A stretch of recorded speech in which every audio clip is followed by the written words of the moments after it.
I am Maria Garcia de Flori. On December 17, we remember the death of the liberator Simón Bolívar in 1830. In his life, he stood out as a public man, a great warrior, a skilled politician, diplomat, and great writer. Bolívar undoubtedly has criticisms, but also a lot of support. Today, we want to bring to mind some of his many anecdotes about his religiosity. There is a complete documentation on his baptism, confirmation, and marriage ecclesiastically, as well as his constant invocation to God and respect for the Church, the Pope, as well as his acts of piety. He went to Mass on Sundays, and when he was in campaign for independence, he brought along a chaplain who, by the way, he defended from the satires that the Chief of Staff of Pai's army was making to him in the middle of a banquet. Bolívar stood up and told him, "The men consecrated to God are to be respected."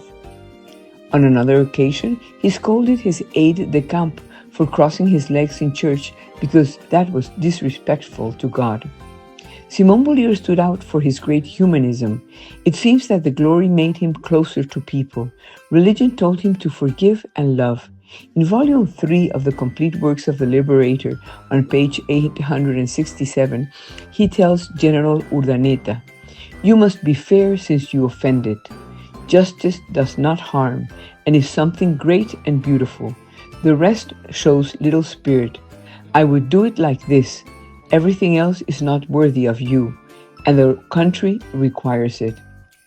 Brother Nectario Maria, in his book Religious Feelings of the Liberator Simón Bolívar, narrates some facts that show the deep religiosity of Bolívar. For example, when after the Battle of Boyacá, he expressly requested a Te Deum Mass, which was held in the parish church of the San Antonio del Táchira.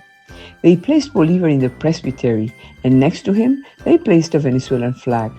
At the moment when the blessing was given by the with the Blessed Sacrament, Bolívar stood up from the kneeler, grabbed the flag, and placed it on the ground in front of the Blessed Sacrament, saying out loud, "Only before you, Lord, does this flag surrender."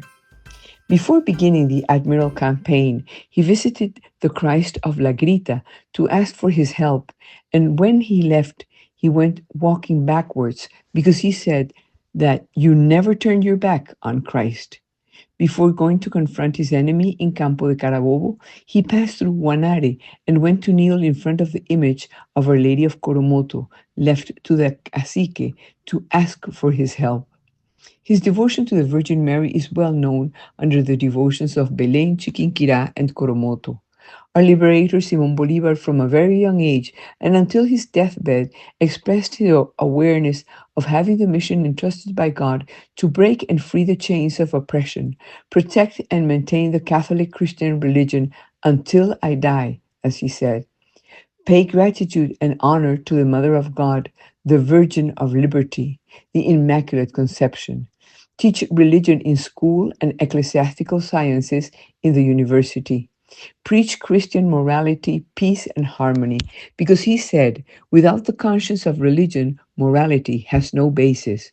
Moral and enlightenment are our first needs.